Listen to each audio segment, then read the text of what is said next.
Hello and welcome to Bull and Specs. I'm Adrian Lacey in Kent, on the doorstep to London or the doorstep to Europe, depending on which direction within Kent you're going.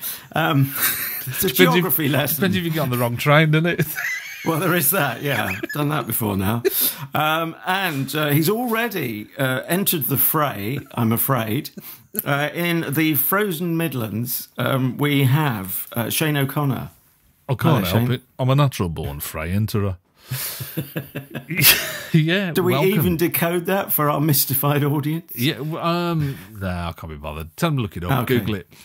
Another week. Well, I don't think it will come up on any search engine. It's a Yellow Submarine reference. You can Google that. Ruined the mystique now. You had to tell him, didn't you? I wanted to leave I did. I can't help it. I'm a born communicator. I wanted to leave on tenterhooks. What are tenterhooks? I don't know, but there's one more than ninterhooks. I'm going to Google that now. That will. We can dub some applause and laughter in that huge gap. It's the only way it's going to get in, isn't it? Let's be honest. Yes, indeed. Let's be Avenue. That's another joke entirely. I didn't realise that tenterhook. I thought it was a tenterhook. Like there were two words, but it's actually one word. It's a hook used to fasten cloth on a drying frame or a tenter. There you go. Well, if you'd given me a moment, I could have said that. Yeah. But anyway, so moving swiftly on. It's so educational. It's all about point scoring, isn't it? It's all about anyway. I'm going to talk about me, because enough about you. We do a little show and tell for our viewers on YouTube, but don't worry if you're just listening to... I said just. If you're listening to us, I nearly said in sound only. How else could you listen? But what I mean is, if you... I'm sober as a judge. As sober as a sober judge, that is. Yeah, if you haven't got the pictures, I will describe what I'm about to show to the camera. So we talk about, for newcomers here, we talk about our week, and in fact, I'm going to talk about specifically today. I helped a couple of friends on their allotment, and I did, a bit of digging, a bit of physical work, which is, I'm not... Stop it. I did a bit of digging, a bit of digging around, just see what I could find, just a bit of digging, That's very only fools and horses, isn't it, going down to the allotment? Is it? Right, if you say so. I was thinking while I was there, I was thinking, is there a sitcom in this? But you've obviously got there first. Or, don't you remember the Peckham Spring episode? I'm not a great Fools and Horses fan, I'm sorry to say. Oh, I found your kryptonite, haven't I? Yeah, quite obviously. Yeah, my weak point. Anyway, I got paid in rhubarb. Rhubarb. Man, look at that. Would I joke about something that serious? Do you want some more to add to that? No, I think that will probably do me. How many sticks is it? Oh, 1, 2, 3, 4, 5. It's about a dozen sticks. Right. What are you going to do with it? Well, did you notice it was wrapped in the Financial Times? So you get a better class of rhubarb around here. I thought you'd been paid in a bag of chips when I first saw it. But so come on, tell me what you're going to do with your rhubarb. Well, I'm going to stew it. Just as you should stew in your own juice. And do what with it? What are you going to do? What are you going to stew it? And a guy has one lot of rhubarb, and suddenly, for the rest of his life, he's rhubarb boy. What is this? Stereotyping me. Come here, rhubarb boy. So, no, come on. What? I'll tell you, there is a genuine reason for asking this, is because I have got the motherload of all rhubarb in the garden. I knew it was about you again. No, for a brief moment, it was about me. But you turned it back to your favourite subject. No, all I'm saying is, help me out here. What are you going to do? How do you? What do you do with it to eat it? Well, you clean it. Yeah.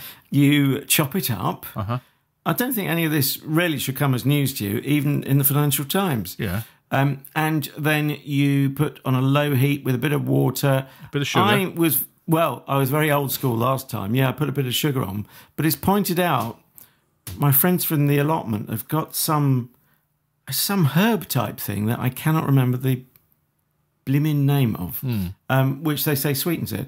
Or you could add apple juice, or you could just put up with a little tartness. And then what do you do with it? What's the next stage after that? Okay, I've got you don't have to do anything. You just leave it in a pan. And what do you just eat it out of the pan? How do you eat it? What do you do? People come around your house and you go, there you go. There's a saucepan full of rhubarb there. Tuck it. Well, it's a form of art round here. No, I put it on cereal. I like my exotic cereals, as in breakfast cereals. Bit of yogurt. The works. Rhubarb goes very nicely on top. Thank you very much. I was trying to get you a recipe for rhubarb crumble, but quite obviously you haven't got one. So. You see, that adds a layer of complexity that I'm not quite committed to, if I'm brutally honest. Okay. Well, if I get any news on it, I'll let you know. I'll get you posted on that one. Well, if you can fax me some crumble, that would be very welcome. Okay. The last time I did it, though, remember we couldn't get it out of the fax machine at this end. It was a nightmare. No, it did gum up the works. Anyway, that's enough about me. Now back to you. Can I just say, I always think that rhubarb is like the cockroach of the plant world.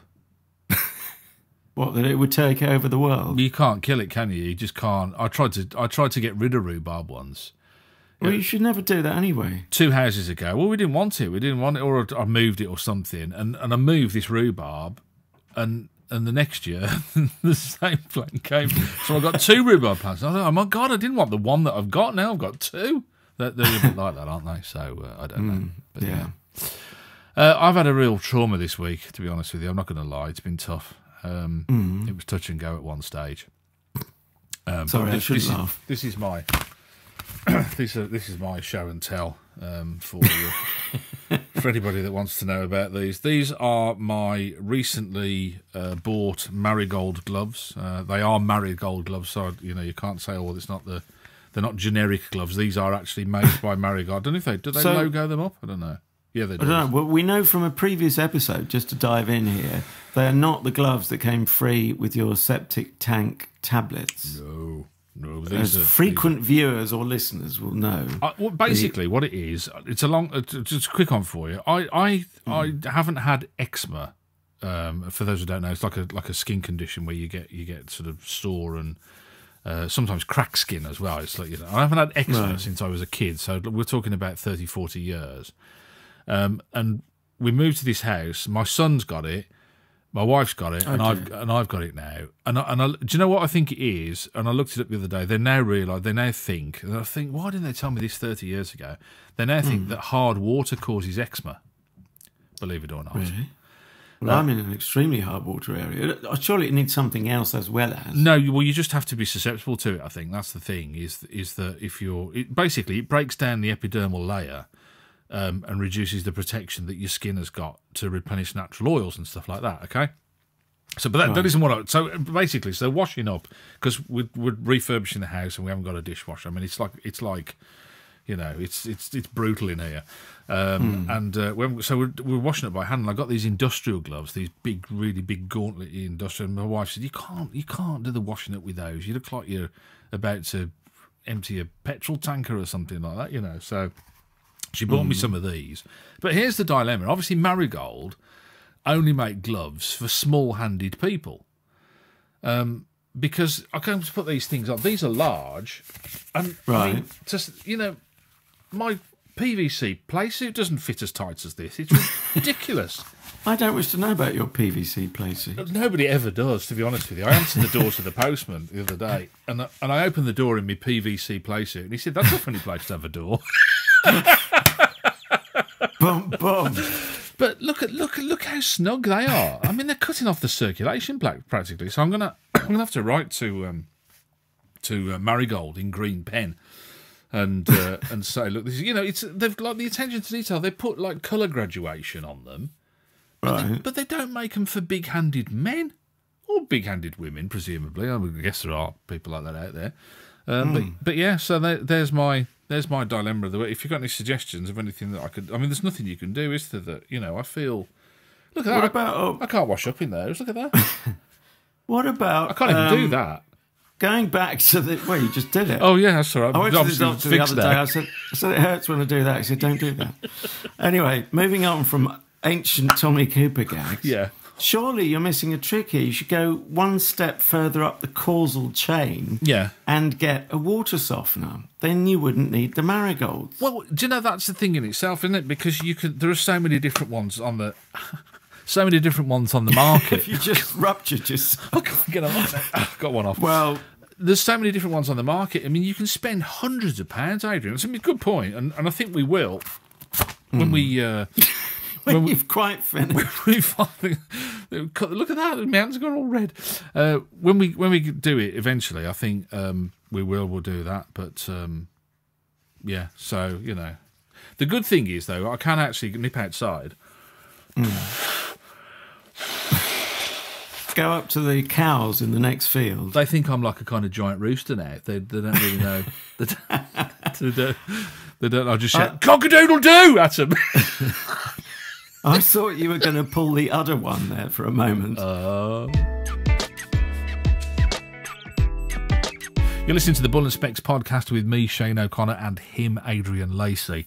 We want to turn our attention now to the breast cancer story that's kind of, I think it broke earlier on in the week, didn't it? This professor saying that it's actually quite muddy waters. This professor saying the scale of the problem has been massively overstated. People within the NHS are saying that they're not really sure, but they think some women have missed breast cancer scans that they should have had.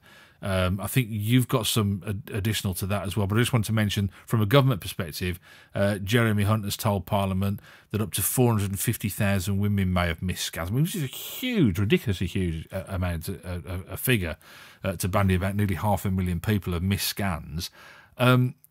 This is all about Age X, this trial that they've been running, isn't it, Adrian? They've been running these breast cancer screening trials. Quite clearly, something has gone massively wrong. But you were saying you heard just within the last few hours another angle on this story.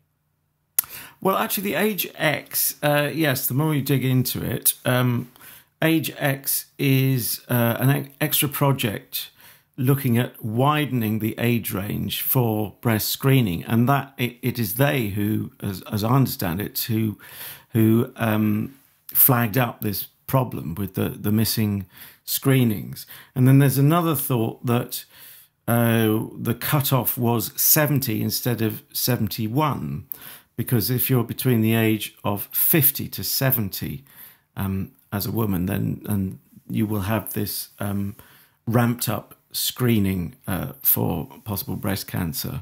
And so obviously you are the age 70 all the way up until your 71st birthday, just stating the obvious. Although don't they have women between 71 and 73 as well, I was reading?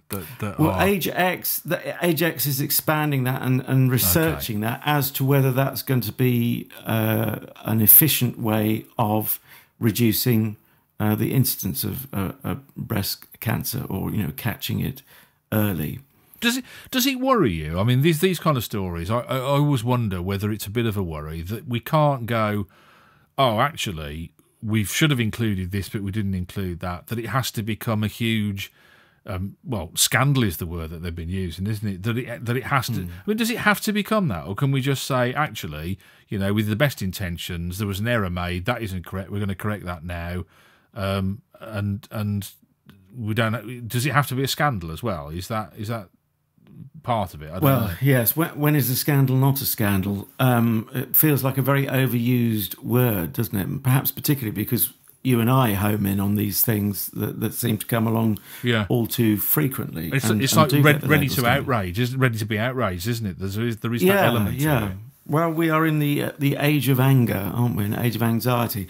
But of course, we don't want to trivialise, obviously, because we are literally talking potential life and death issues here with breast cancer. But again, it gets more complicated because sometimes supposed tumours are picked up which turn out to be benign.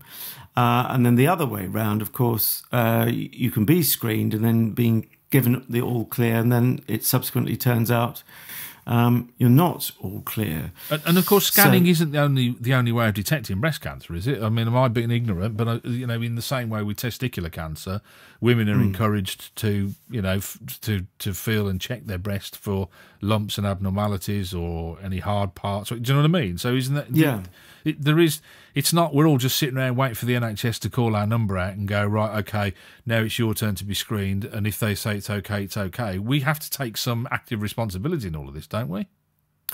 We do, and when you can go further up, literally up the food chain, and say, well, and I'm not. This is not, if we're not careful, it sounds like we're blaming people for their own cancer, and that's the danger of thinking we're masters or mistresses of our own destiny. We're not, and there's such a thing as bad luck. But obviously, it's good to try and live healthy lifestyles, and eat healthily. I remember 20 years ago, a guy telling me, stop me if I've told you this before, I feel like I have trotted out this anecdote recently. Can't remember if it was to your good self and if the tape was running. But, 20 plus years ago, he said, there's new research saying that if you eat 5 different coloured vegetables or fruit and veg a day, you can reduce incidence of cancer. It sounded absolutely mad 20 plus years ago, but of course, it's become mainstream practice now, or at least is it? I've never heard. Advice. I've never heard you tell me that before, and B, I've never heard that story before. I never heard the content of it said before. 5 different. Well, you know about the 5 fruit and veg. Yeah, 5 a day. Yeah, but yeah. You said different colours though, didn't you say? Well, yes. I mean, that's what sounded extra bizarre. But apparently, for whatever reason, it is more beneficial if you can have a range of colours. Oh, I just had a stir fry this evening and practiced what I preach. Yeah, no, I get it now. Yeah. I guess it's something to do with the variety, and I don't know. I really don't understand what's going on. Yeah, I think different coloured fruit and veg have different things in them, don't they? I think that's probably the thinking behind that, I guess.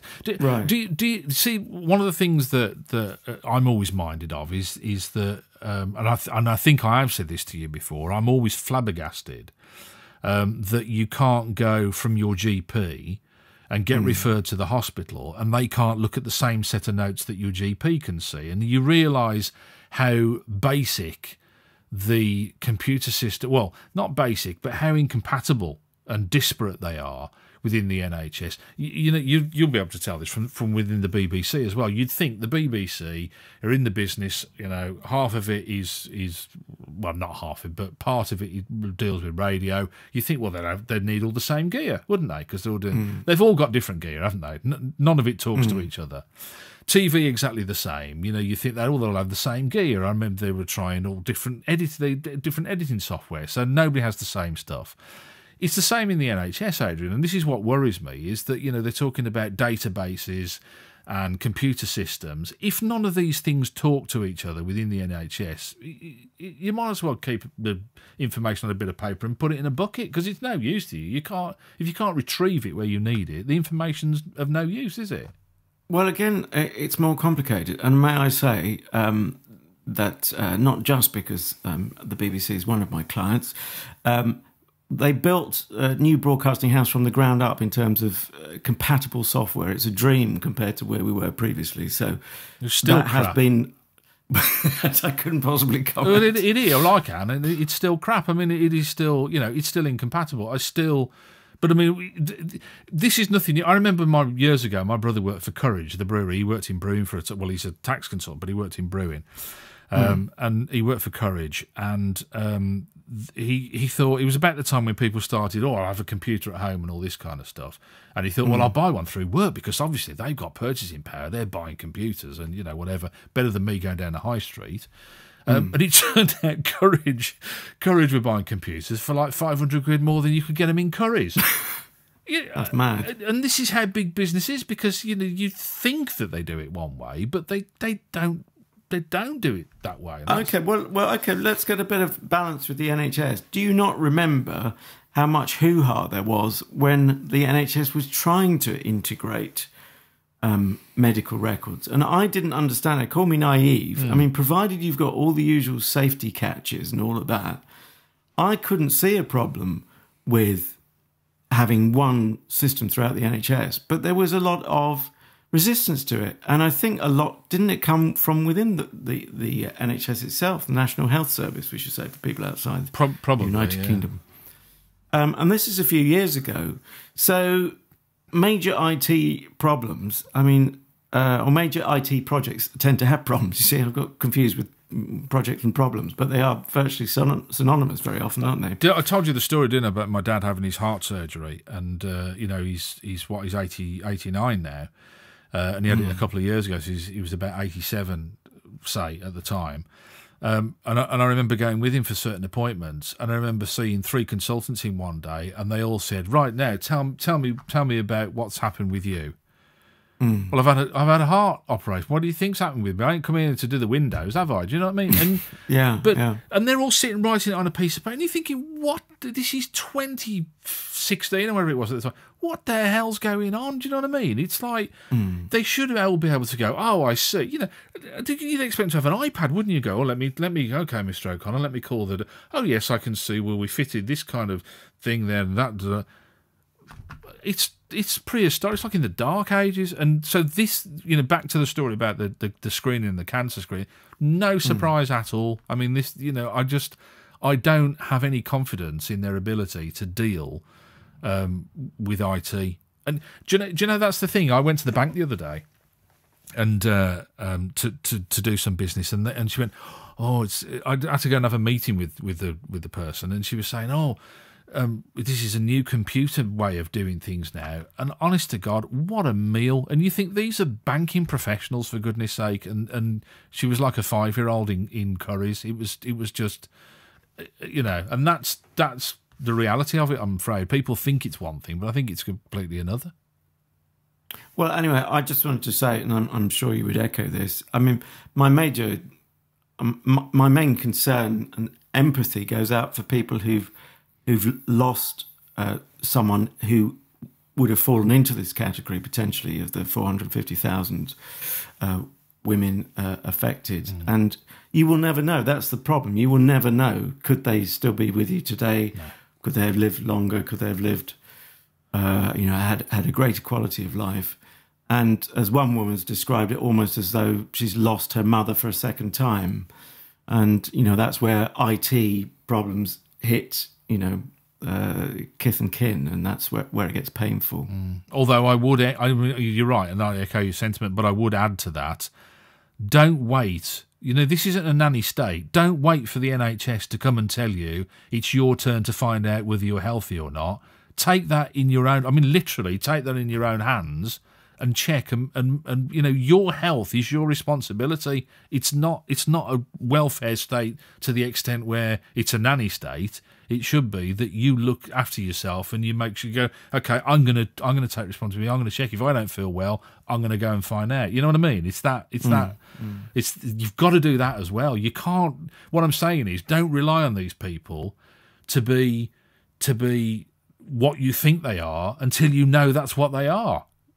Yeah, I think the NHS is, and I suspect it's a cultural thing, but it's also a cultural thing that's grown out of lack of resources. So into the final furlong we go here on Bull and Specs with me, Adrian, and he, Shane. And we are talking TSB's woes. This was what was formerly known as the Trustee Savings Bank. Not so trusted now, since they tried to, I think the term is, migrate their IT systems from, trying to separate themselves from Lloyd's as part of the sort of unpicking of the two. And it all went horribly wrong and has become headlines of the very worst nature from TSB's point of view for some days now. And one report, for instance, starts, the under-fire boss of TSB has been accused of failing to grasp the seriousness of the bank's continuing IT woes. That's 10 days after a bungled server migration. And it seems the problems have been particularly acute in mobile banking. And I thought I'd have a little look at this today, Shane. We're going to come to you because you are, in fact, as you were telling me earlier, a customer. That was off air, so we have to do this story now. But certainly I've heard people trying to run businesses who are, 10 days is a long time in banking terms, especially when, if your payroll date falls within those 10 days. So it's not remotely amusing for anyone suffering the rough end of this. No, I wonder whether they're sitting there thinking, I wish we'd have let Lloyd's move their stuff off the server, or because it was Lloyd's TSB, wasn't it? The two banks were joined, as you say, and then they split. And I don't know how TSB ended up being the ones to take their data and stick it on another server. I bet they're thinking, I wish we'd have told Lloyd's to go and move theirs now. Because I presume that I'm guessing they're not Lloyd's servers, are they? They'll belong to a server company, I'm guessing, or something like that. I don't really know. It's probably outsourced, yeah. And of course, I mean, it could be loads of servers, and there should be backup systems. And you'd think with a huge problem like that, we'll just throw the switch and go back to where we were and scratch our heads and have another think. Yeah. I know that's simplifying it, as speaking as a non-IT person. I wonder if this is going to come down to cost cutting when all the runes are read and the dust has settled and so on. Well, I think there was a desire for separation, wasn't it? I mean, I've ended up being a customer of both of them simply because I don't think they really knew what to do with their customers or how to split them up. So they let the customers decide. So what they did was, I'd been a TSB customer since I was a kid, and they said, "Oh, we're splitting. Have two bank accounts." Yeah, all right. I don't really want two bank accounts, but I did. I mean, I don't. It kind of worked out for local reasons in the end, which I won't bore you with. But can you at least let me know they weren't going to split your whatever monies you had in two? How is that going to work? Do you know? I think, as I remember it, I think they said you can have two bank accounts. Which one do you want the money to go into? Right. I think that's how it worked. Do you remember how long ago this was, roughly?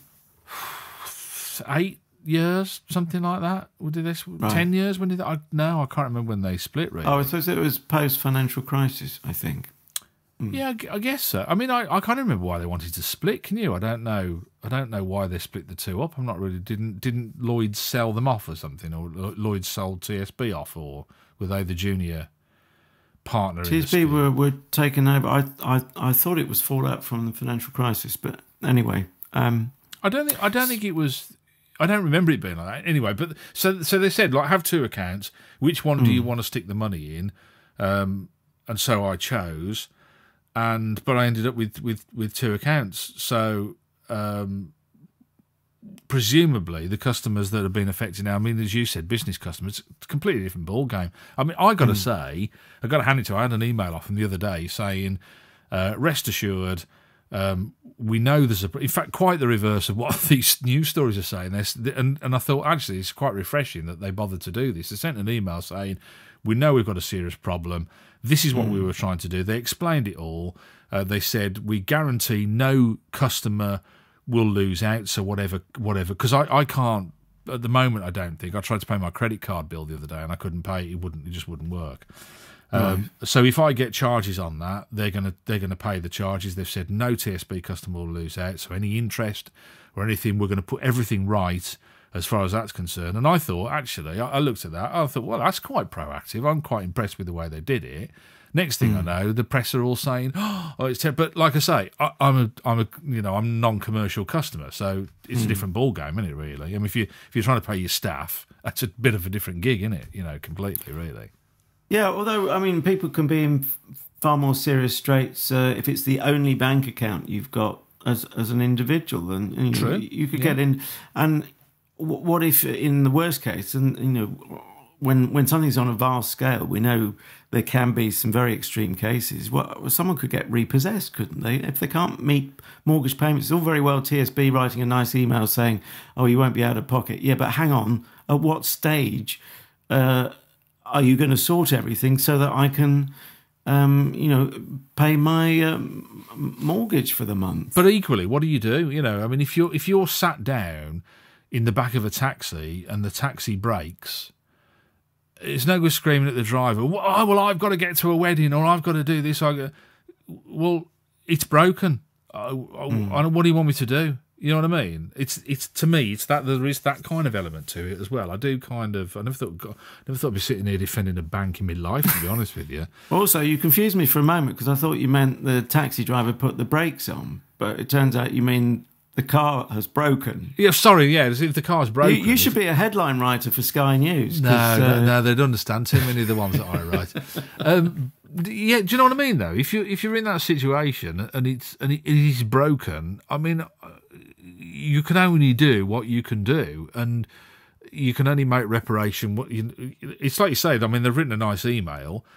It's whether the other thing is whether in this day and age whether that's honoured as well, isn't it? Or whether they're going to kind of get quibbly about it and say, oh well, no, we didn't mean that, we didn't mean this, or whatever. So there is that side to it as well. So I don't know. I just saw it very differently to the way it had been reported. And to be honest with you, all this sitting in front of a select committee and all this rubbish. I mean, this to me that is just showboating. That's nothing to do with the ordinary man and woman in the street who, as you say, have got problems. I don't see, oh, look at the good old politician bringing this guy to account. His time would be better spent back at TSB headquarters sorting the blooming thing out, wouldn't it, surely? Well, I don't know if I necessarily trust him to do that, but of course, at his level, he's not sitting there doing computer code, is he? I know you're not particularly fond of our politician friends, and certainly they haven't got much in the way of teeth, the select committee. But words do matter in a crisis like this. I'm still a believer that it's got some merit. And here's the amazing thing. I couldn't believe how poor his performance was judged to be. I can't claim to have sat there and watched all of it. But in this day and age where you get media trained to within an inch of your PR, I'm very surprised he didn't hit the right tone by the sound of things. And nothing's gained by trying to talk a crisis down. To be honest with you, that's probably his PR training kicking in, because I mean, some of the PR training or some of the press or media training that I've seen and that I know that friends of mine have done, I don't agree with at all. It's like I don't want to give too much away, but there's a person I know who does media training, and the thing that they bang on about all the while is you've got to get your message across. This is what the organisation tell them to do. You've got to get your message across. So it doesn't matter, if you're going asking them a question about why the building burst into flames. Your message is that the figures are doing well and you're making money. And to me, that's recipe for disaster. So I would question some of the media training that these people get as well. But he's human, isn't he? I mean, as you say, when he's a chief exec, it becomes more difficult as to why you employ a chief exec. What are the skill sets that they've got? You're right. He wouldn't be sitting there writing code, but you would think he would be controlling some kind of task force. He would reporting into him to tell him exactly what the issues are. None of that you hear at the select committee, which is what people really want to hear. Which is why I just think it's just show. But do you know what I mean? That's where I come from with all of this. But I was just refreshed.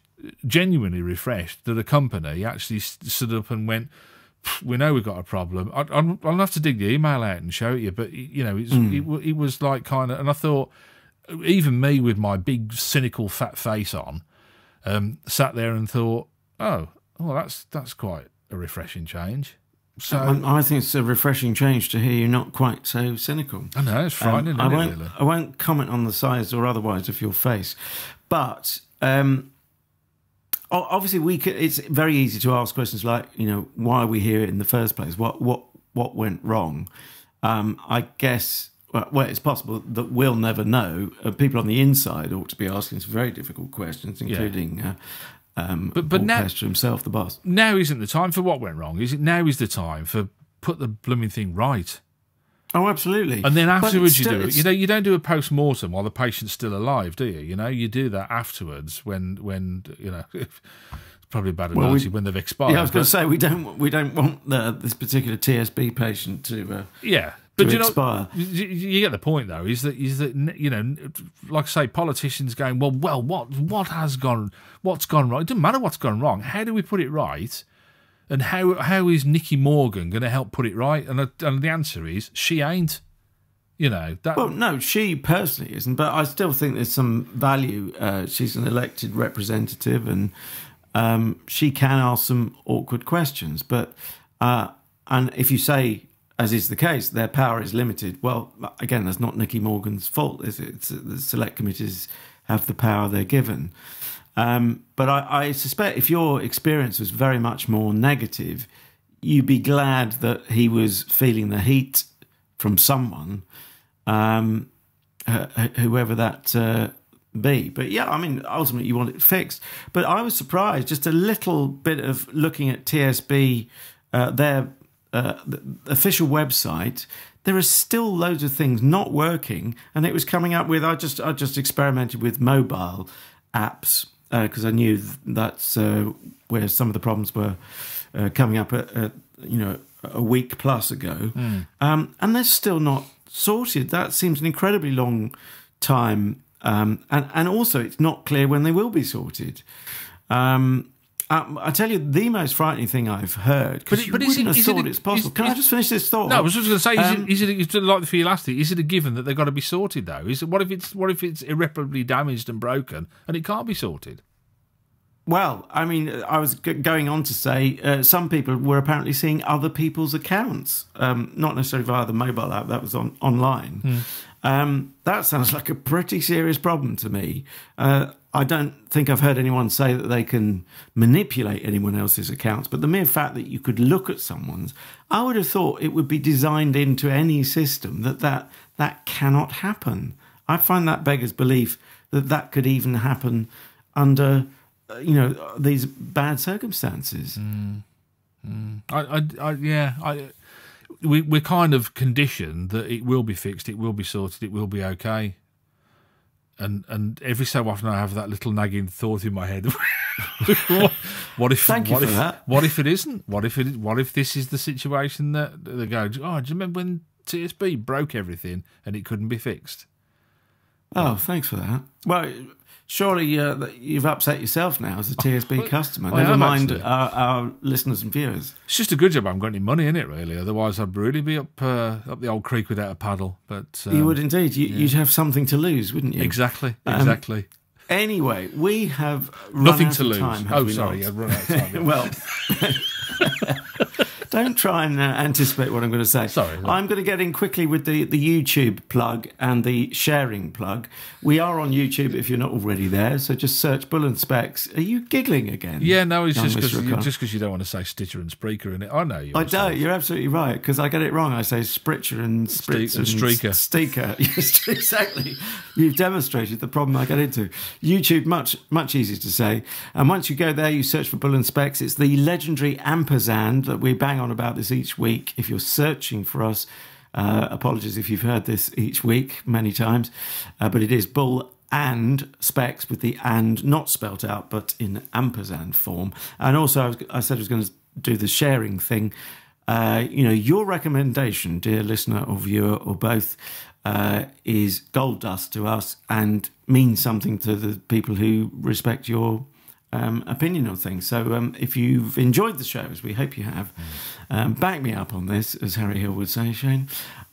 Just spread the word. Anyway, over to you for, well, you've said your spritzer and streaker. I'll have a spritzer and a streaker, please. Yeah, one of each. It can be as simple as saying to your best friend, I heard two great baldies on a podcast the other day, and that can make all the difference to two great baldies on a podcast. Stitcher, Spreaker, iHeartRadio, iTunes are just some of the wonderful outlets where you can download and be told in anticipation of the next edition of the Bull and Specs podcast that it's on its way. Meantime, as Adrian said, that's it for us. I'm going to pop on my best rubber gloves and head off to the bank to say, what are you doing about my bank account? Although they might think I'm a bank robber with these, might they? I don't know. It's the bank that likes to say yes, remember that. And I'm off to stew some rhubarb. Oh.